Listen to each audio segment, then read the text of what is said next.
cannot be explained by classical. And there is an intrinsic meaning hidden in this type of things. When we are talking about concept experience, meaning comes. So this concept experience are also called qualia, and these are subjective aspects. Like, for example, if you are seeing some red color apple, then that redness will be different for different people, right? So this is subjective, it depends on the subject. For example, the examples of qualia, like when I am eating chocolate, I am experiencing something. Similarly, when I am smelling perfume, it is the experience which is called qualia, similarly in my headache. So whenever some experience involved, that is called qualia, and they are subjective in nature.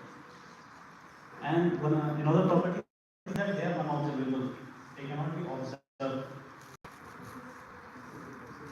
And they cannot be observed from third perspective. They are private in nature and they are uncommunicable. They cannot be communicated. For example, if I want to communicate with you, I can just call you, right? I can copy and paste the message. But this qualia, they cannot be copy and paste. They are hidden and it is very much specific to a person. This experience cannot be communicated through classical bits, classical information. If that would have been the case, then we could know the experience of other person. So this privacy is called unobservable. So when someone is eating the ice cream, if some research person is there, doctor is there, he can get the EEG signals. But what that conscious experience, he cannot track it. So that's why this experience is unobservable. The important and very important thing is that we try to explain everything through classical physics, but classical physics will never going to explain this concept experience. So it requires a new theory, and in my talk I want to propose that quantum theory can give some hint. Quantum theory, quantum information theory, can give us a hint about this concept experience. So because why I am saying that, the important thing is because this quantum information is also very much private information. It is very much like our conscious experience. We cannot hack another person's conscious experience. Similarly, we cannot hack quantum information. Quantum information is very subjective in nature.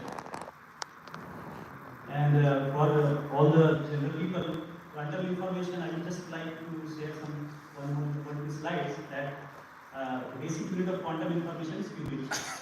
We all know that the basic unit of classical information is bit, right? 0 and 1. All the information are shared classically in the bits of 0 and 1, but quantum information is shared in the superposition of 0 and 1. You can see in the image there is 0 and 1 both.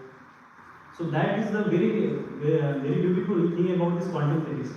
Quantum physics has a superposition of all the possibilities. It can exist in a superposition state. Not just one state, it can exist in different states. That is the probable nature. So you can see there are two possibilities here in classical bits, but in quantum physics, everything is boiled down to superposition. So qubit can exist in the continuum of states between 0 and 1.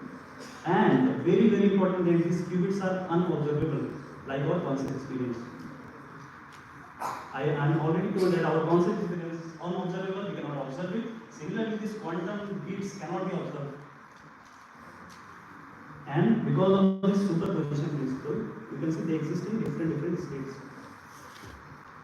So when we are telling about bits, it is either 0, either 1, but in qubits it is superposition of 0 and 1. So this coincidence of privacy between concept experience and quantum information is not a coincidence. There is a hidden law in this. It cannot be coincidence. So in my proposal, I am saying that there is some thing which can, there is some aspects of conscious experience which we can use quantum physics to get the hint of. And so why this qubit is private? Because as soon as you measure the qubit, the collapse of superposition happens. Initially it was in a superposition state, but as soon as you observe it or measure it, this superposition breaks down. That's why these qubits are unobservable, they cannot be observed. And this classicality, when you observe it, it becomes a classical information. So this classicality averages out all the possibilities. So in one sense we can say that the information, the probabilistic information here is required as soon as you observe. So that's why it's unobservable. And there is a mapping between conscious experience and this quantum information. Conscious experience is also unobservable and it might have some basis based on the quantum information. So we can use quantum information to get some hint of conscious experiences. So there are some theorems, quantum information theorems, which act same like our conscious experience. The first theorem is no cloning theorem. It says that we cannot copy the information in the qubit. And there is another theorem which says that there is an upper bound on the information which you can communicate classically. For example, my experience, I cannot tell any other person. If I have to tell, then I have to tell it through using classical bits. For example, if I have pain in my body, I can just express to a doctor that I am getting pain, but I cannot express my experience.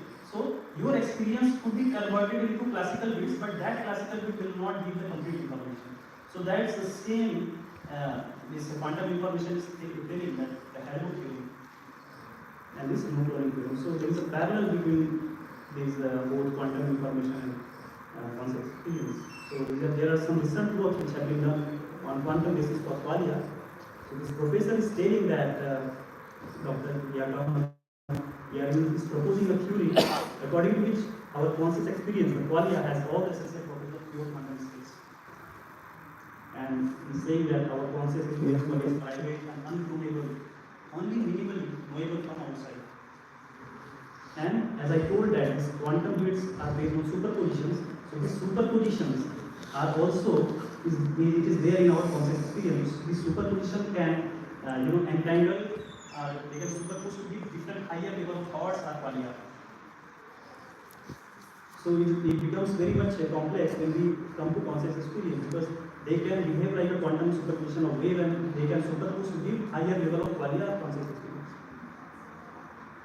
So there are other works also, this paper, this nice paper, if anyone is interested, so we will go to this paper.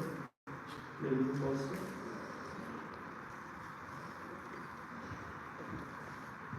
So I just want to conclude because I have got some 10 minutes. So when we identify our conscious experience with this unobservable quantum information, it allows us to resolve various paradoxes. And paradoxes related to our inner privacy.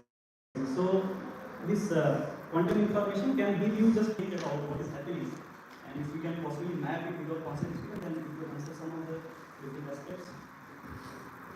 So in summary, I already told that there are two aspects of reality, outer reality and inner reality. And our conscious experience cannot be explained by quantum classical basis due to its unobservability and uncontrollability.